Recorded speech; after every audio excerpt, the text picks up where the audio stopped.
Assalamualaikum warahmatullahi wabarakatuh. Perkenalkan, nama saya Jason Suhari dari jurusan Ekonomi Syariah semester 4 kelas D. Di sini saya akan mengerjakan tugas berupa membuat video mengenai usaha dari mata kuliah studi kelayakan bisnis. Nah, di sini saya akan membuat usaha air minum dalam kemasan. Nah, pastinya kan dengan alasan saya mempunyai ide bisnis ini dan akan membuat bisnis ini, yaitu karena air minum dalam kemasan ini memang sangat diperlukan dalam masyarakat, apalagi memang air minum ini kan sangat sehat, sangat terjangkau harganya, dan dibutuhkan juga bagi masyarakat. Nah, pastinya dengan membuat usaha ini kita perlu memperhatikan beberapa aspek, diantaranya itu yang pertama aspek pasar dan pemasarannya. Pastinya kan kita melihat dengan usaha air minum dalam kemasan ini, aspek pasar dan pemasarannya itu kita itu untuk aspek pasarnya itu memang sangat diperlukan, karena untuk menjual produk yang kita buat itu akan ditempatkan kita di mana. Pastinya kan di sini saya akan menjual atau memasarkan dari beberapa platform, dari sosial media, Instagram, Facebook, dari WhatsApp, dan sumber lainnya. Kemudian pastinya juga memperhatikan dari segi demografi, geografis di masyarakat sekitar itu, mulai dari umur, usia, dan minatnya mengenai produk yang akan kita buat. Kemudian kita juga harus memperhatikan aspek teknologi untuk membuat usaha ini. Pastinya untuk dalam pembuatan usaha air minum dalam kemasan ini, yaitu teknologi membutuhkan mesin RO. Mesin RO ini adalah mesin untuk pembersihan kuman-kuman dari air yang segar dari gunung sumbernya, itu dibersihkan kembali di tempat usaha kita, dibersihkan kumannya dari mesin RO tersebut. Kemudian pasti ada mesin cup otomatis, jadi dari mesin itu kemudian otomatis langsung ke mesin cup otomatis itu, jadi agar memudahkan untuk mempercepat produksi supaya lebih hemat waktu.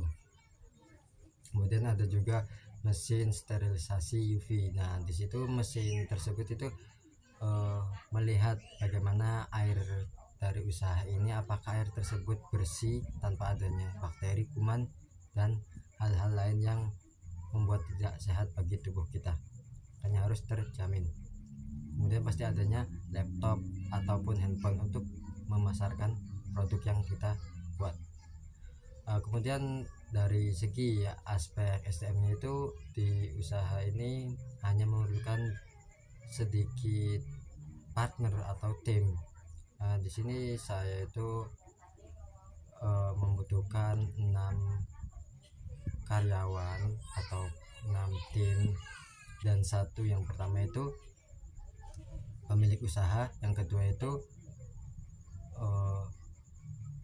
karyawan yang memang bertugas untuk teknisi mesin, dan ada 2 orang untuk untuk membuat mesin, untuk menjaga mesin agar produk-produk tersebut tetap berjalan. Kemudian 1 orang untuk distributor, yang 1 orang untuk pelayanan. Nah, kemudian kenapa hanya membutuhkan sedikit tim? Karena memang di usaha ini hanya usaha yang baru dimulai, dan juga dengan adanya teknologi tersebut sehingga dapat meminimalisir waktu. Kemudian dari sumber hukumnya pasti membutuhkan sertifikasi halal, izin dari pedesaan, kemudian pasti membutuhkan surat tentang BPOM, biar masyarakat itu percaya bahwa produk yang kita buat itu terjamin segar, alami, dan tidak ada bakteri atau kuman sehingga menyehatkan tubuh. Karena kan kita membuat usaha itu mengenai minuman. Kemudian kita dari segi aspek lingkungannya, pastinya dari usaha ini dampak lingkungan dari sekitarnya itu pastinya bersih dan terjamin, kemudian tidak menggunakan bahan kimia agar lingkungan di sekitar itu tidak tercemar oleh adanya usaha ini. Kemudian dari aspek keuangan sendiri itu di sini dari modal awal itu hanya membutuhkan sekitar 78 juta. Kemudian dari biaya operasional itu sekitar 134 juta. 134 juta sekitar segitu. Kemudian dari pendapatan sendiri itu 182 juta, sehingga dari total keseluruhan itu keuntungan atau laba bersihnya itu sekitar